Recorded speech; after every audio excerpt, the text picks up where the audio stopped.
Hello' বন্ধুসকল, আজি আমি লৈ আহিছোঁ এটা নতুন ৰেচিপি যিটো খুব গোটেই বহুতৰে আমাৰ আকৰ্ষণীয়। সেইটো হৈছে আমাৰ হাঁহৰ ৰেচিপি। হাঁহৰ আমি মাংস আজি ৰান্ধিম হাঁহৰ দালি আৰু কোমোৰাৰে। গতিকে আপোনালোকে চাই লওক কেনেকৈ ৰান্ধোঁ। এই প্ৰচেছটোৰে ৰান্ধিলে আপোনালোকে খাব পাৰিব সোৱাদ হাঁহৰ মাংসৰ আঞ্জা। চ' প্ৰথমতে আমি হাঁহটো পুৰি ল'ম। আজি আমাৰ হ'ব এই হাঁহ। এইটো কিন্তু এলা ওলা হাঁহ নহয়, এইটো হৈছে আমাৰ লোকেল হাঁহ, পাথৰ ধানৰ মাজত ধান খাই থকা হাঁহ। ইয়াক আমি পুৰি আছোঁ বৰ্তমান লুমগিলা নোহোৱা কৰাৰ কাৰণে। এতিয়া এনেকৈ পুৰা হোৱাৰ পাছত লাগিব পুৰি লৈ যে ডাবৰটো আছে চিলচিলা তাতে চাব লাগিব। এই মগটো চিলি এয়া চাওক আমাৰ এনেকৈ থলোঁ, থোৱাৰ পাছত কিছু টাইম ঠাণ্ডা হ'ব দিব লাগিব। ঠাণ্ডা হোৱাৰ পাছত এই যি লুমেই আছে লুমেই ৰক ৰক ৰুকি দিব লাগিব। এনেকৈ লুমেই দিব লাগিব। এই দেখছি না, এইটো হৈছে আমাৰ এনেকৈ হাঁহ পুৰা মানে প্ৰচেছ। এইটো এয়া চাওক হাঁহ পুৰা এনেকৈ হাঁহটো পুৰিব লাগিব। পুৰি এনেকৈ লুম চুমগিলা পুৰা ৰুকি দিব লাগিব। বেছিকৈ জোৰে দিব নালাগে, লাহে লাহে মৰমত যেনেকৈ দিয়ে আপোনালোকে সেনেকৈ দিব লাগিব। কম ডাঙৰ কলপাত এখন কাটি ল'ব লাগিব। কলপাতখন কেনেহেন মই দেখিম মাখা এতিয়া গুচি গ'ল।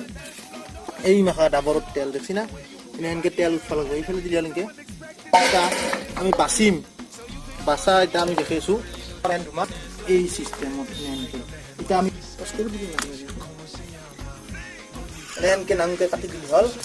কাটি দি ইয়াতে এডাল বস্তু হৈছে, এইগিলা হৈছে নলী। নলী এটা পেচ মাৰি চৰাতকৈ কাটি দিলে হ'ল। এইগিলা কিন্তু নহয়, মেইন নলী হৈছে এইগিলা এই যিডাল লবৰহেন নলী আছে এইগিলা কিন্তু পেচ মাৰবাই লাগিব, নহ'লে হ'বাৰ নাই। এনেকৈ লৈ, কাৰণ এইটো থপলা নলী ডাইৰেক্ট কমে এনেকৈ আঙুলিটো এনেকৈ মই যেনেকৈ দিছোঁ এনেকৈ আঙুলিটো এই গাঁঠিটো এনেকৈ। এই বস্তুটো বিৰাট জটিল কিন্তু বিজলাহেন একদম পুৰা এনেকৈ হোৱাৰ পাছত নহয় এই বস্তুটো। তাৰ পাছত এনেকৈ অপাৰেশ্যন কৰা দিলে এইটো বাচ্চাতে বহুত টাইম লাগে।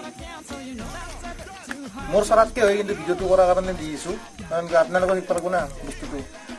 এইটো এই হোৱাৰ পাছত বহি যদি লৈছে উঠি লৈ এনেকৈ যি বাজে ধৰিব পুৰা।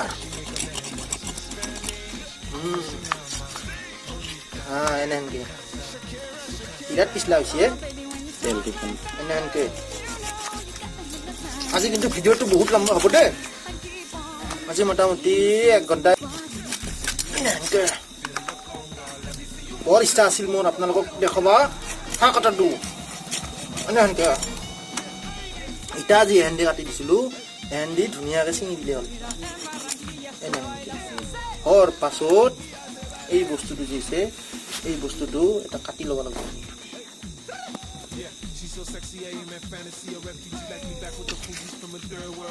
এইয়া বস্তুটো কাটা আছে দেখছি না, এই বস্তুটো এনেহেনকৈ বাঁহ গোন্ধ এনেহেনকৈ কাটি দিয়াৰ পাছত এতিয়া কিন্তু পিঠ বোলা এটা বস্তু থাকে, সেইটো গোটেই গমপে তুমি চেক কৰিব লাগিব।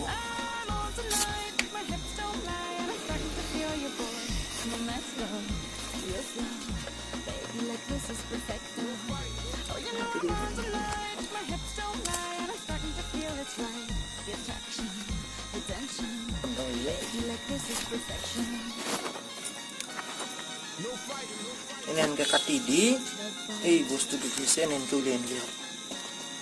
এই দিয়াৰ পাছত আৰু আপোনালোকৰ বেলেগ কাম লাহে লাহে দিবি, ইমান আতুৰ নেকি নিদি। ইয়াৰ গুখিনি হ'লে যাব লাগিব আমাৰ। আৰু কৰিবি এখন খোৱা আলা কৰি মোৰ লগৰ কটাই দি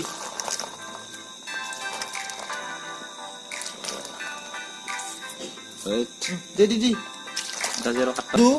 ভিডিঅ' বহুত কষ্ট কৰিছোঁ, গতিকে এইটো ভিডিঅ'ত 1000 লাইক হ'বাই লাগিব।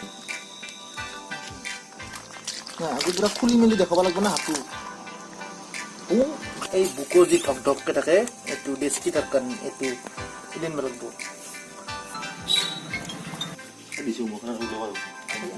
চাবি তাতে আছে মোৰ লেংটা।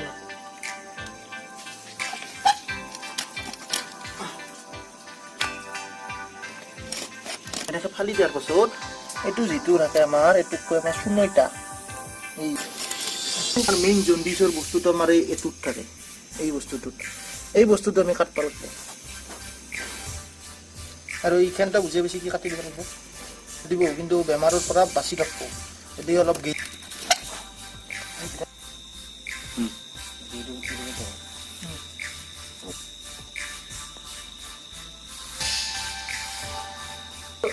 দম দম গ'ল গয়া এনেকে নৰি চিংগা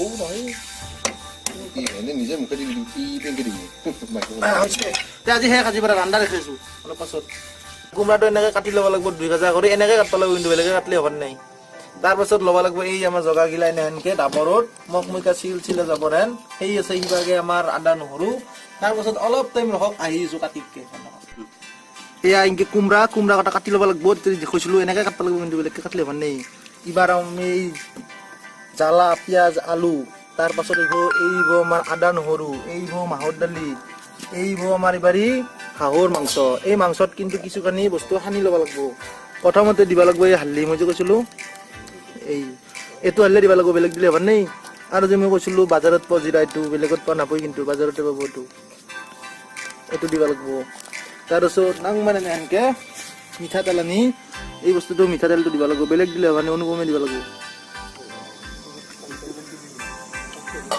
তার পাছত দিব লাগিব আমাৰ নিমখ এনেকে অলপ বেছিকে দিব লাগিব তাৰ পাছত কড়াইটো দিছো এনে ডাঙৰ কড়াই লৈ তাতে তেল অলপ দি দিব লাগিব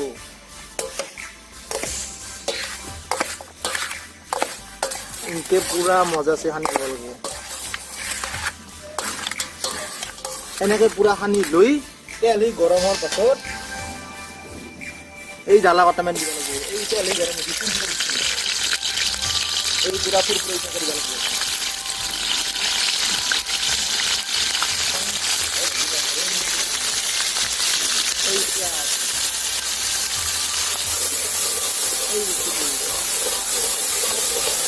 লাৰি দি অলপ বস্তু এনেকে দিব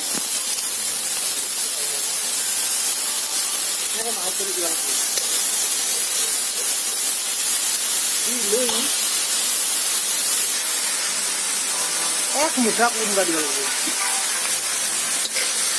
কুমড়া এই দি কি টাইম ৰাখব লাগিব এনেকে গৈ পুৰা ঢালি দিলে হ'ল মাংসটো ঢালি দি এই চচ কচে লাগি থাকলে মানুহ দিব লাগিব আলু এই বিলাহী আৰু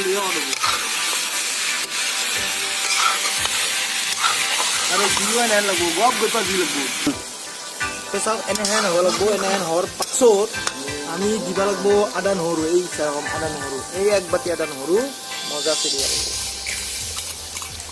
দিয়াৰ পাছত বঢ়িয়াকৈ লাৰি দিলে হ'ল 20-25 মিনিট পাছত আমি পানী দিব লাগব অলপ কিন্তু একদম ই নহয় অলপমান পানী গলে তো এনেহেন হোৱাৰ পাছত এনেহেনকৈ এই পানী দি এইভাগে পুৰা একদম আধা ঘণ্টা উঠিবা দিব উঠলিবা দি যেতিয়া হ'ব তেতিয়া আমি আহি কিন্তু পুৰা ভকভকাই আহিব লাগিব নহ'লে হ'ব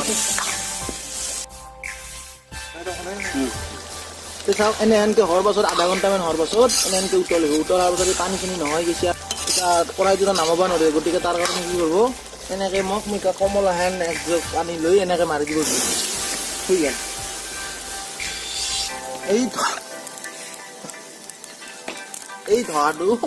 এই ধোৱাটো খুবেই ভাল মানে এই ধোৱাটোৱে হট কৰিব চবে জুই নুমৰ পাছত ধুনীয়াকৈ এনেকে চাই পেলা ধুনীয়াখিনি আমি দিম এই ধুনীয়াখিনি বেলেগ কৰিব লগা নাই এনেকে মটলি হ'ল মটকি এনেকে হাত পাতি দিম দি এনেকে দিয়াৰ পাছত আৰু 20-25 মিনিট ঠাণ্ডা হ'ব দিলে হ'ল তাৰ ওচৰতে সদ হ'ব নহ'লে হ'ব নাই ইয়াত থৈ দিলে হ'ল ইনকে ঢাকন দি ধুনীয়াখিনি দিয়াৰ 15-20 মিনিট পিছত আপোনালোকে এইটো খাব পাৰিব খুবেই সোৱাদ হ'ব এইটো এনেকৈ যেতিয়া ৰান্ধে গতিকে ভিডিঅ'টো যোনে যোনে শেষলৈকে চাইছে মই তেওঁলোকক ধন্যবাদ আৰু মোৰ যাতে চেনেলটো আপোনালোকে লাইক শ্বেয়াৰ আৰু ছাবস্ক্ৰাইব কৰিব নাপাহৰে গতিকে আজিৰ কাৰণে এইখিনিয়ে ধন্যবাদ